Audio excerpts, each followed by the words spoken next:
আগামীকালকে এবং পরশু মাননীয় প্রধান উপদেষ্টা প্রফেসর ডক্টর মোহাম্মদ ইউনূস ষষ্ঠ বিমস্টেক সম্মেলনে যোগদানের জন্য ব্যাংককে যাচ্ছেন। সম্মেলনে অংশগ্রহণ ছাড়াও তিনি বেশ অন্যান্য কয়েকটি অনুষ্ঠানে অংশগ্রহণ করবেন, যার মধ্যে রয়েছে বিমস্টেক ইয়াং জেনারেশনস ফোরাম, যে অনুষ্ঠানে উনি কিনোট স্পিকার হিসেবে আমন্ত্রিত হয়েছেন। এছাড়াও তিনি বেশ কয়েকটি মিডিয়াতে ইন্টারভিউ দেবেন, তার মধ্যে রয়েছে TNN ওয়ার্ল্ড, ব্যাংকক পোস্ট, থারিয়াট নিউজ পেপার ইত্যাদি খ্যাতনামা মিডিয়া এবং সংবাদপত্র।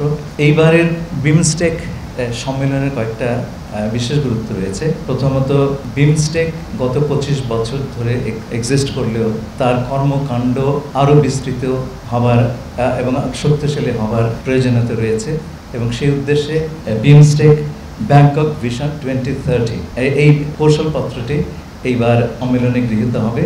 এর মূল এইম হচ্ছে to build a prosperous, resilient and open BIMSTEC.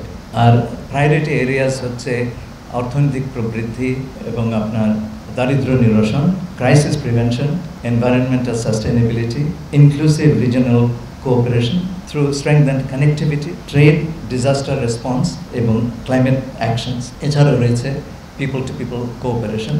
বিমস্টেকের দিক নির্দেশনার জন্য একটা এমিনেন্ট পার্সনস গ্রুপ তৈরি করা হয়েছিল।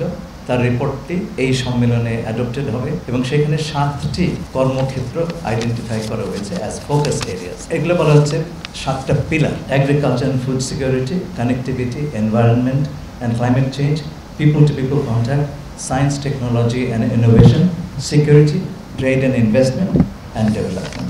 এই সম্মেলনের শেষের দিন একটা গুরুত্বপূর্ণ ঘটনা ঘটবে, তা হচ্ছে আগামী চেয়ারম্যানশিপ অফ বিমস্টেক থাইল্যান্ডের প্রধানমন্ত্রীর হাত থেকে অর্পিত হবে আমাদের মাননীয় প্রধান উপদেষ্টার হাতে, এবং বিমস্টেকের পরিচালনার একটা প্রধান ভূমিকা এই সময় থেকে বাংলাদেশ পালন করে আসবে। এই সম্মেলনকালে মাননীয় প্রধান উপদেষ্টা বিমস্টেকের বিভিন্ন রাষ্ট্রের সরকারের প্রধানদের সঙ্গে আলোচনায় দ্বিপাক্ষিক বৈঠক করবেন।